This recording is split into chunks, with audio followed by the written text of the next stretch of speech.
E aí, galera, tudo bem? Eu sou Juliana Retes, professora de Redação e Interpretação de Texto aqui, do Colégio de AZ, e a gente hoje vai falar sobre intolerância religiosa. O mais hit da nossa semana é sobre intolerância religiosa. Você pode, de repente, pensar um pouco o que eu pensei, que foi assim, caramba, é um tema que a gente relativamente discute, né? Assim, tá, como eu costumo falar, tem alguns vídeos, tá na ordem do dia, aquele tema que tá na ordem do dia, tá na agenda hoje atual. E é relativamente fácil, mas sabe onde ele fica, como é que ele começa a dificultar? É porque é tipo o tema do Enem, sabe, do ano passado, que é um tema fácil e por ser fácil você tem tanta coisa para falar que às vezes pode parecer aquele, se você tiver que fazer uma redação, sai um pouco aquele textão de Facebook que fica um pouco, enrolado.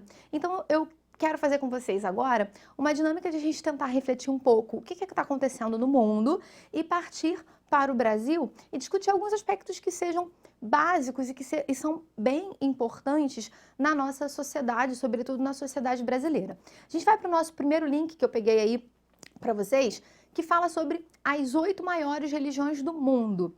Óbvio que a gente tem mais religiões, né? Óbvio que a gente tem mais seitas, enfim, só que essa matéria da Super Interessante fala sobre as maiores religiões, aquelas que a gente tem mais fiéis, tá? Tem o espiritismo, o judaísmo, sikhismo, eu não sei muito bem a pronúncia, budismo, religião tradicional chinesa, hinduísmo, islamismo e o cristianismo. Eu trouxe isso de propósito para a gente começar a pensar assim, caramba, né? A gente tem um número relativamente grande de religiões que vão pregar as suas verdades de fé. Ou seja, a gente tem mais de uma verdade absoluta, tem muito a ver um pouco com um vídeo do Porta dos Fundos, um vídeo um pouco antigo, né, que a Clarice Falcão, a personagem do vídeo, ela morre e chega lá, o Deus que está esperando ela não era o Deus da sua religião, né, e a gente virou até um pouco um bordãozinho, errou feio, errou rude, tem um pouco a ver com isso, já para a gente refletir assim, a partir do que a gente estabelece uma única verdade, ou uma verdade que predomina sobre as outras, e como a gente consegue lidar com o outro, entendendo que o outro pode sim viver a partir de uma dinâmica diferente da sua, pautada em uma verdade diferente da sua, tá? O próximo link fala o seguinte, estudo mostra o aumento de conflitos religiosos no mundo. Com exceção das Américas, os conflitos religiosos internos aumentaram no mundo em 2012 até alcançar o nível mais elevado dos últimos 6 anos, segundo o estudo divulgado nesta terça-feira pelo americano Pew Research Center. Um terço dos 198 países analisados experimentou em 2012 altos ou muito altos níveis de confrontos religiosos, tais como a violência sectária, terrorismo e assédio, contra 29%, violência sectária tem a ver com seitas, tem a ver com o tipo de doutrina que as pessoas sigam, contra 29% em 2011 e 20% em 2010. O maior aumento ocorreu no Oriente Médio e África do Norte, duas regiões que ainda sofrem efeitos da chamada Primavera Árabe de 2010 a 2011. E aí o texto continua falando sobre os conflitos que foram acentuados e alguns lugares, alguns locais em que esses conflitos foram reduzidos. O que eu quero pensar com vocês é o seguinte, eu não sei se vocês já pensaram por esse caminho. Caramba, a gente está falando de um momento da história, da humanidade em que o fluxo informacional é muito grande, em que as fronteiras se reduziram, isso é o que vocês aprendem em globalização, vocês já viram o módulo de globalização e geografia, a gente discute isso em algumas aulas de redação. A gente viu um momento em que as fronteiras foram reduzidas e, caramba, não era para as diferenças terem sido diminuídas ou por conta dos fluxos informacionais que a gente tem, da troca de cultura, será que já não era para a gente estar num momento em que a gente soubesse lidar, em que a gente conseguisse lidar perfeitamente com a diferença? Mas olha só, receber informação não é a mesma coisa que refletir, não é a mesma coisa que receber conhecimento. E aí eu botei ali no quadro, para vocês o seguinte, houve um aumento dos conflitos, por que que houve esse aumento? Pensando aí por uma linha, Canclini, Nestor Garcia Canclini vai falar um pouco sobre isso, a tensão entre o local e o global. A gente vive um processo de globalização muito intenso, mas isso não quer dizer que a gente consiga lidar perfeitamente com o diferente, com aquilo que não é a gente, que não é a gente que está no centro. Muitas vezes a gente identifica o outro, que é diferente, como exótico, exatamente por conta desse fluxo de informação. Mas essa tensão entre o global e o local, que alguns sociólogos vão trabalhar, tem a ver com o seguinte ponto. Exatamente por conta desse fluxo informacional que a gente tem e dessa influência da globalização, da influência cultural, sobretudo dos países mais desenvolvidos, em alguns lugares, exatamente por conta dessa tensão, alguns grupos, algumas comunidades, algumas etnias, para conseguir se colocar, né, preservar a sua identidade, preservar a sua etnia, preservar a sua cultura, algumas comunidades étnicas acabam realmente mesmo se fechando. E isso pode ser um motivo para gerar um certo fundamentalismo, exatamente por eles não quererem que eles sejam influenciados e a sua cultura seja modificada, as características locais acabam ficando, né, sendo mais valorizadas, fortemente valorizadas, a ponto de se ter uma possibilidade de gerar um fundamentalismo. Isso aí eu já estou te dando uma ideia para refletir caso você se depare com um tema assim. De novo, a gente fica com muitas ideias, às vezes a gente não consegue focar naquilo que pode nos ajudar a construir uma argumentação eficiente, enfim, tá? Outro link que eu quero ver com vocês é o seguinte, As Religiões e o Terrorismo, foi um texto do Leonardo Boff. Eu vou ler alguns parágrafos com vocês para a gente poder refletir, tá? Ele diz o seguinte: os principais conflitos do final do século XX e dos inícios do novo milênio possuem um transfundo religioso, isso é legal.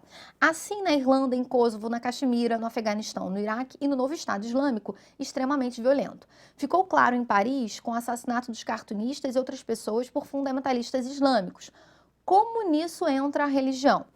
Não sem razão, escreveu Samuel Huntington, eu tenho que sempre me concentrar para falar palavras em inglês, né? Os meus alunos, eu costumo brincar com eles assim, eu não consigo, eu leio tudo como se fosse a leitura do alemão, por exemplo, né? Não que eu saiba falar super alemão, mas acabei sendo influenciada porque eu estudei um tempo.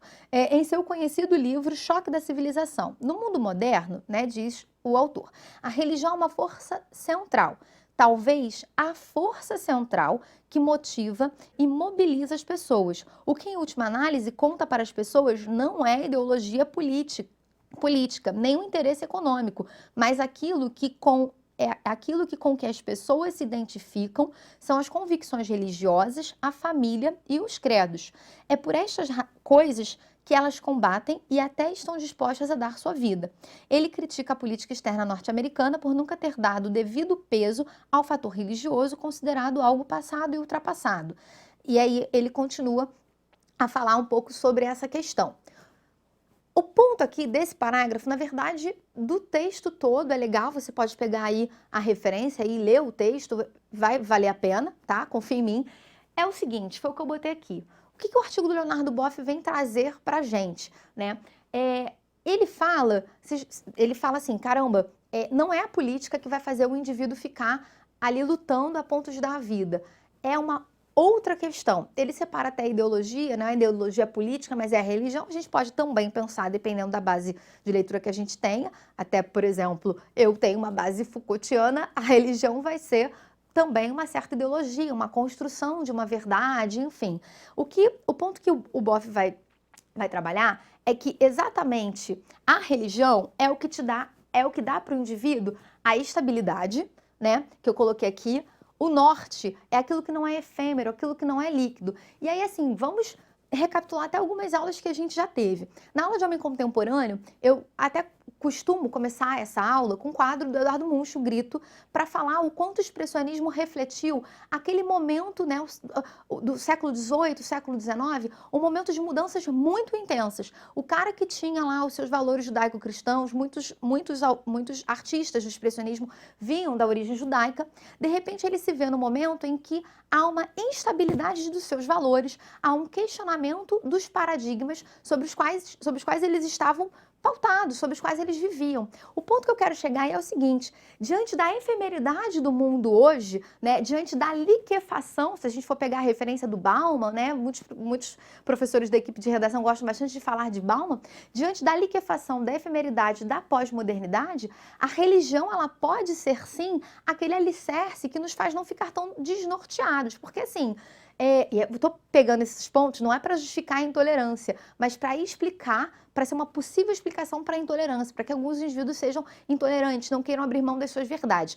Como a gente está num processo de intensa mudança na nossa sociedade, isso é uma característica da pós-modernidade, né? A gente está num processo de intensa mudança. Eu costumo falar assim, imagina alguém falar assim para você, você tem que chegar até a praia. Como é que eu vou chegar até a praia? Ah, do jeito que você quiser. Ah, mas se eu pegar o caminho de lá, eu chego? Talvez, é possível que chegue. Eu uso essa historinha de forma caricata, mas é um pouco, né, do que a gente vê hoje do relativismo, né, da filosofia relativista da sociedade atual, que em certa medida, caraca, deixa a gente instável. Se eu virasse para vocês e falasse assim, escreve uma redação tema livre, você ia travar, porque você é tanta possibilidade, né, é tanta liberdade que às vezes o indivíduo trava e não consegue saber para onde vai. Dentro desse cenário da pós-modernidade, a religião, ela acaba sendo aquele lugar mais seguro. Acaba sendo uma verdade que, por ser religiosa, não é efêmera, não traz opiniões que mudam de um dia para o outro. Os dogmas são mais estáveis, são menos mutáveis. Então, a gente é possível, né, que alguns indivíduos que sejam intolerantes acabem sendo intolerantes porque se apegam a essas verdades. E aí o Boff vai falar ao longo do texto a frase, né, do Nietzsche, Deus está morto. E aí, o que ele vai explicar, e a filosofia também explica isso, assim, Nietzsche vai dizer que o homem matou Deus, né? Assim, não é Deus está morto, ele cita isso ao longo dos parágrafos, né? A consequência foi denunciada por Nietzsche, que proclamou a morte de Deus, não que Deus tenha morrido, pois senão não seria Deus. O ponto aí, né, é até o seguinte, se a gente for pensar assim, na Idade Média, a religião ela era o centro do mundo, né? A gente via aí o teocentrismo até a Idade Média, mais ou menos. Deus tinha as respostas. Depois disso, que a gente passa para o antropocentrismo, Deus passa a não dar as respostas. Quem passa a dar, mais basicamente, é a ciência. O conhecimento passa a dar as respostas. A gente chega num momento em que, eu costumo falar assim, às vezes em aula, era Deus, tiramos Deus, colocamos a ciência. Tiramos a ciência, colocamos o quê? Talvez esse vazio que tenha ficado sobre as nossas possibilidades de ter resposta faça com que, de novo, volto à pegada aí do indivíduo se refugiar na religião, faça com que o indivíduo coloque de novo, né, Deus, mas algumas religiões, e exatamente para suprir esse vazio e essa instabilidade do mundo pós-moderno, ele se apega à religião e se apega à sua verdade religiosa, sem conseguir abrir espaço para qualquer outro tipo de discussão. E a Humberto Eco, né, ele fala nos textos dele sobre a intolerância, ele fala assim, é muito difícil discutir com um indivíduo intolerante, porque um indivíduo intolerante, a discussão é muito passional, é visceral, Humberto Eco usa essa expressão, é visceral. O cara, ele está tomado de paixão, ele não está tomado de razão necessariamente. Ah, mas é óbvio, Juliana, é fé, não é razão.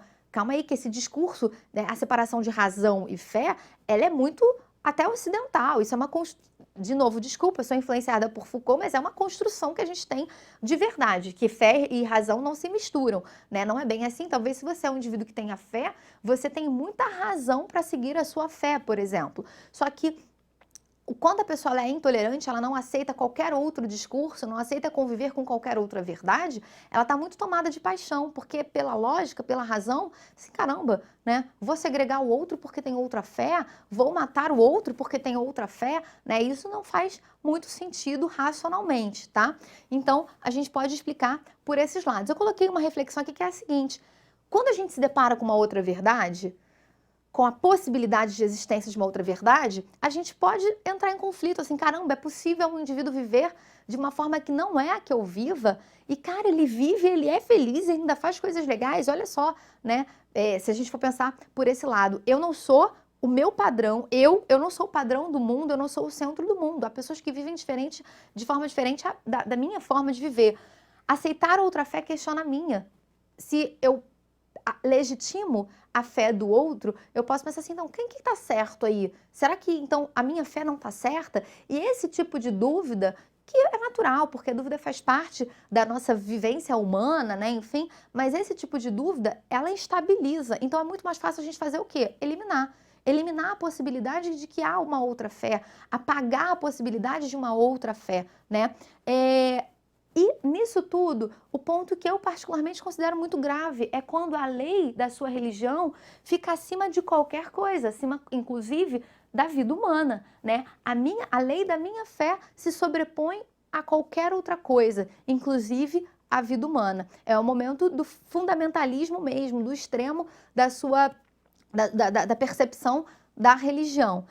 Passando agora um pouco para o Brasil, eu quis trazer o seguinte aspecto para vocês. Vamos lá no link. Como é que o Brasil, né, segundo os dados do IBGE, o último censo que saiu a respeito da religião, o Brasil tem essas religiões aí, tá? Eu quero só que vocês vejam essas variações que a gente tem, né, essas possibilidades de seguir um caminho de fé.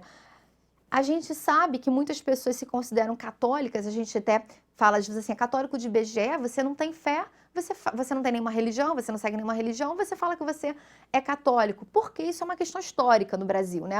O Brasil se deu, né, com uma religião oficial, com o catolicismo, então quando a pessoa não tem fé, ela se diz católica. É interessante a gente pensar nessa questão histórica, porque exatamente essa formação histórica naturaliza o catolicismo como uma fé do Brasil, como uma religião do Brasil. Então, assim, é absolutamente natural pra gente, não causa nenhum incômodo, talvez a gente abrir algum livro de história e a gente se deparar lá com uma figura, né, de um padre celebrando a missa, né, e causa talvez um estranhamento se a gente abre um livro de história, sei lá, qualquer outro livro, e a gente vê ali um terreiro, né? Umas pessoas num culto africano. Por quê? Pra gente é muito mais natural o catolicismo. Mas eu tô falando, usando natural, aí é natural porque foi uma construção histórica, né? Aí a gente tem as igrejas evangélicas, pessoas que se declararam sem religião, espírita, outras religiões cristãs, Testemunha de Jeová,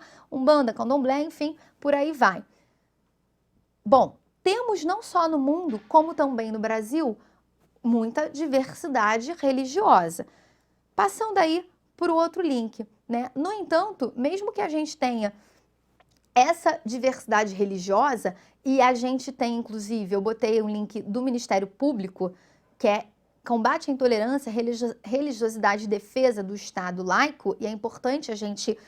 vou falar desse artigo da Constituição, que diz o seguinte: toda pessoa terá direito à liberdade de pensamento, de consciência e de religião. Esse direito implicará a liberdade de ter ou adotar uma religião ou uma crença de sua escolha, e a liberdade de professar a sua religião ou crença, individual ou coletivamente, tanto pública como privadamente, por meio do culto, da celebração de ritos, das práticas e do ensino, e por aí vai. Um Estado laico não é um Estado ateu. Um Estado laico é um Estado em que as religiões têm o direito legal, tem a garantia jurídica de conviverem naquele estado, né? E de as pessoas manifestarem o seu culto, a sua fé, professarem a sua fé livremente, sem passar por qualquer constrangimento, né, em relação a isso. E aí a gente vai para a intolerância aqui no Brasil. E a do Brasil, ela é explicada por aquilo que eu já falei, é o que acontece também no mundo, né? A gente não está isolado. Embora o brasileiro tenha essa característica mais acolhedora, infelizmente, se você colocar no Google, né, se você pesquisar no Google, você vai encontrar, nos últimos tempos, muitas matérias que falam sobre intolerância religiosa, né, sobre principalmente em relação aos cultos africanos. Eu botei uma matéria aí da BBC, intolerância religiosa leva terreiros de Umbanda a reforçar segurança no Rio. E essa matéria vai falar sobre ataques, né? Você tem aqui no primeiro parágrafo: maranhense Costa mudou-se para o Rio aos 16 anos e mantém o centro no mesmo local há 26, mas diz que nunca esteve tão preocupado com atos de violência contra os praticantes de culto de matriz africana. Embora não seja novidade, os ataques ganharam destaque nos últimos dias após a menina Kailane Campos, de 11 anos, ter sido atingida por uma pedra na cabeça quando saía de um culto de candomblé na Vila da Penha, também na Zona Norte. E aí a gente volta, né, a esse aspecto assim, que a gente pode refletir. Por que nos últimos tempos esse tipo de intolerância tem vindo à tona? É óbvio que, se a gente for comparar, você tinha, em certa medida, um apagamento de outras religiões, né? E aí eu trouxe um texto... Não, dessa vez eu não, senão a gente vai ficar com muitos links, mas tem um texto do Senado. No site do Senado você encontra um texto muito legal que vai falar sobre esse ponto, assim, Historicamente, as religiões de culto africano no Brasil, elas eram perseguidas, porque elas eram vistas como feitiçaria. Então havia perseguição da própria polícia. Isso até pouco tempo, eu digo assim, até a década de 40. Historicamente, a gente tem um processo de apagamento dessas religiões, né? De religiões africanas. E aí, se a gente for olhar a intolerância em relação a esse tipo de religião, ela está muito sustentada pelo preconceito racial também. Não é só um preconceito religioso, é um preconceito racial que a gente tem no Brasil. E o site do Senado falava exatamente sobre essa questão. O que a gente pode refletir é assim, será que aumentou o número de intolerância? Ou será que agora a gente está começando a ter denúncias a respeito, né, desse tipo de comportamento do brasileiro? Até porque há em alguns lugares, inclusive no site, e aí você fazendo uma prova do Enem, isso pode ser uma solução. No site do Senado, fala lá que você pode ir ao Disque 100. Você pode ligar para o Disque 100 para denunciar algum crime de intolerância religiosa, né? Você pode fazer esse tipo de denúncia. O que eu quero dizer é que, assim, conforme você vai conscientizando a população de que você pode denunciar os crimes de intolerância religiosa, a gente consegue. E aí a gente tem as redes sociais, a gente tem o Facebook, a gente tem os sites na internet. Essa democratização da informação permite com que a gente tenha a visibilidade de que esses crimes ocorrem no Brasil. O que eu quero dizer é que talvez eles já ocorriam e as pessoas se calavam, as pessoas não tinham como denunciar. Tem o Disque 100, você tem a Delegacia de Combate a Crimes de Intolerância Religiosa, só que elas são poucas, elas são escassas. Se você estiver fazendo um tema do Enem, você pode sugerir que o governo do estado crie mais delegacias. E aí, óbvio, você tem que divulgar o Disque 100, você tem que divulgar as delegacias, você tem que conscientizar a população de que a intolerância racial, a intolerância religiosa, ela é crime e ela deve ser, né, combatida. E as pessoas que cometem, elas precisam ser punidas, tá? Mesmo que seja explicável, como eu já fiz ainda há pouco, esse tipo de comportamento. O outro ponto, né, que tem sido bastante discutido, achei importante a gente falar um pouco sobre isso no Mais Hit, é a questão da isenção, da imunidade, na verdade, da imunidade de impostos que a gente tem no Brasil em relação aos cultos. Eu li algumas matérias falando assim, agora os terreiros têm isenção de IPTU. Eles não têm agora, isso já era garantido.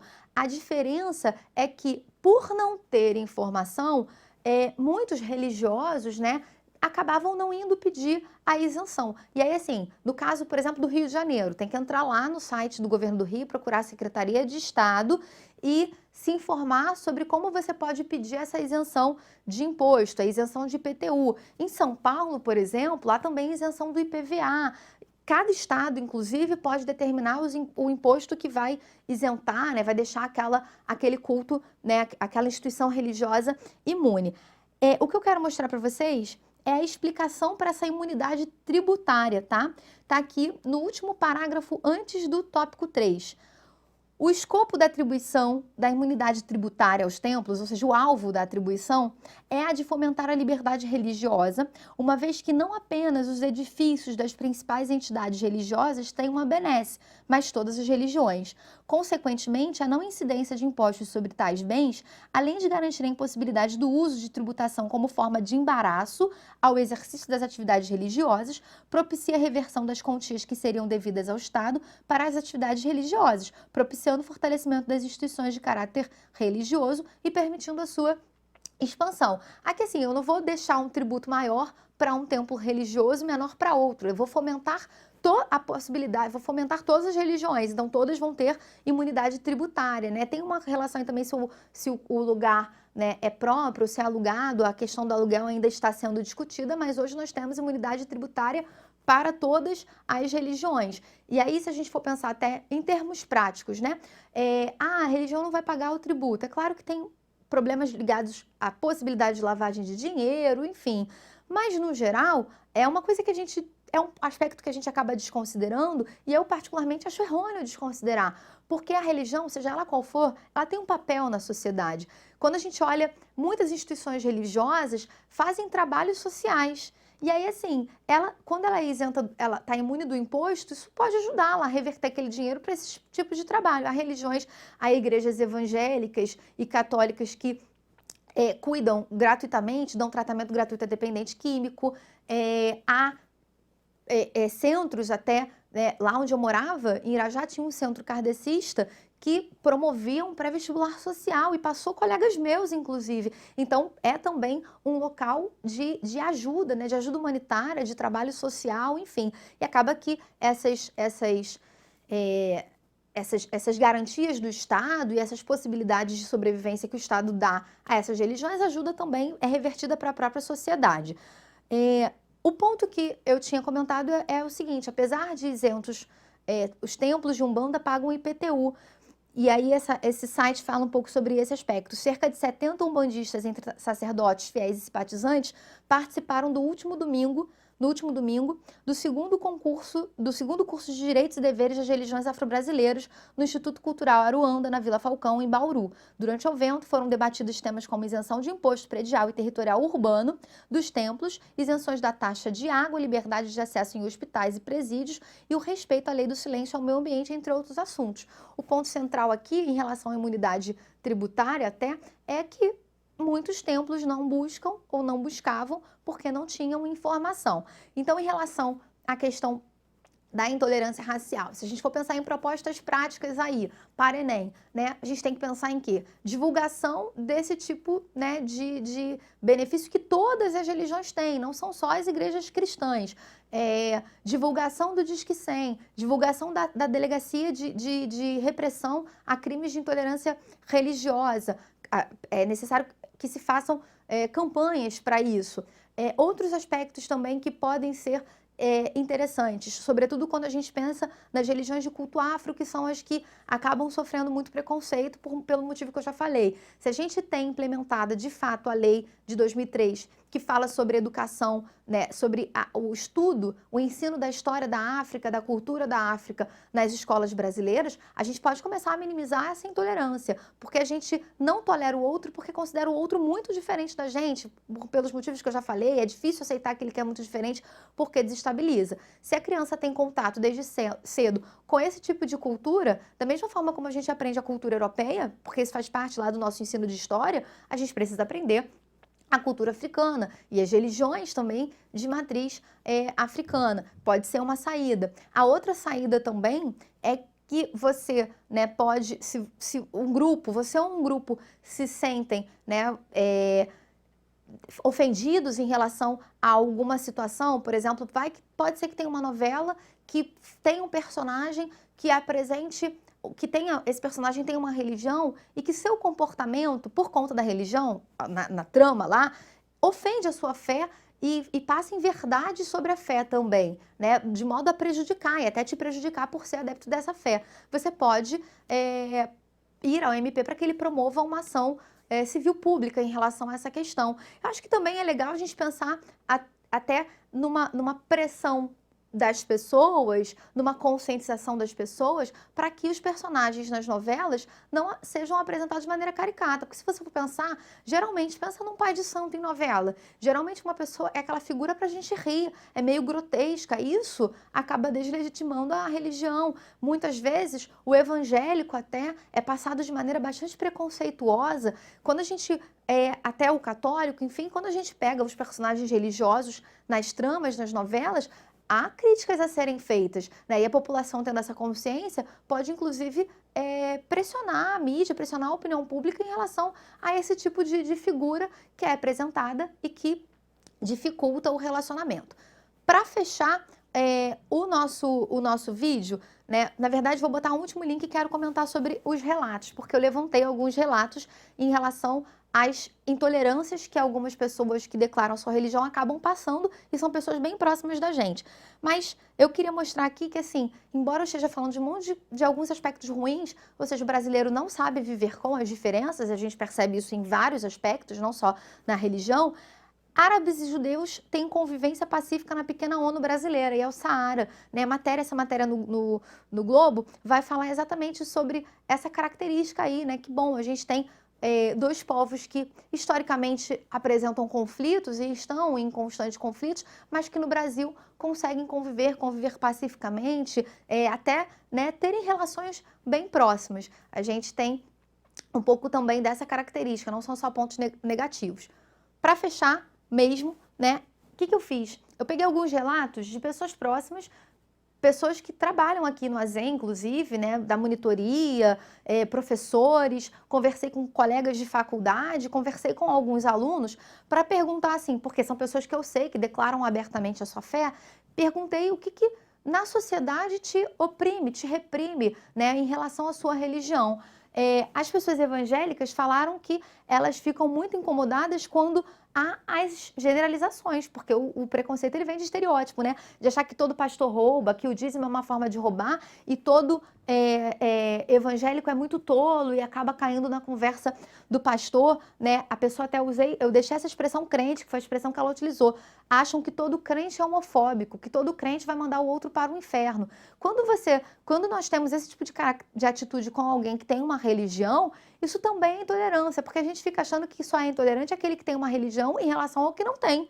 Mas é também o contrário, quando você não consegue conviver com a religião do outro, né? Ou tem esse tipo de postura preconceituosa.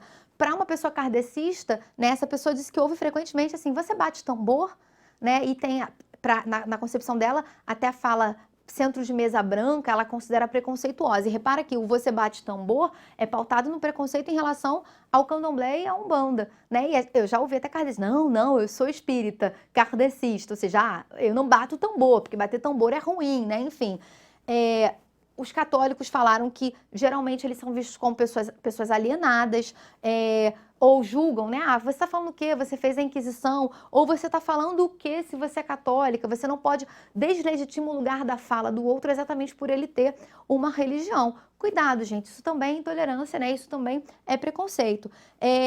Uma pessoa do candomblé, né, eu botei candomblé em Umbanda porque a pessoa com quem eu falei, ela disse que ela cresceu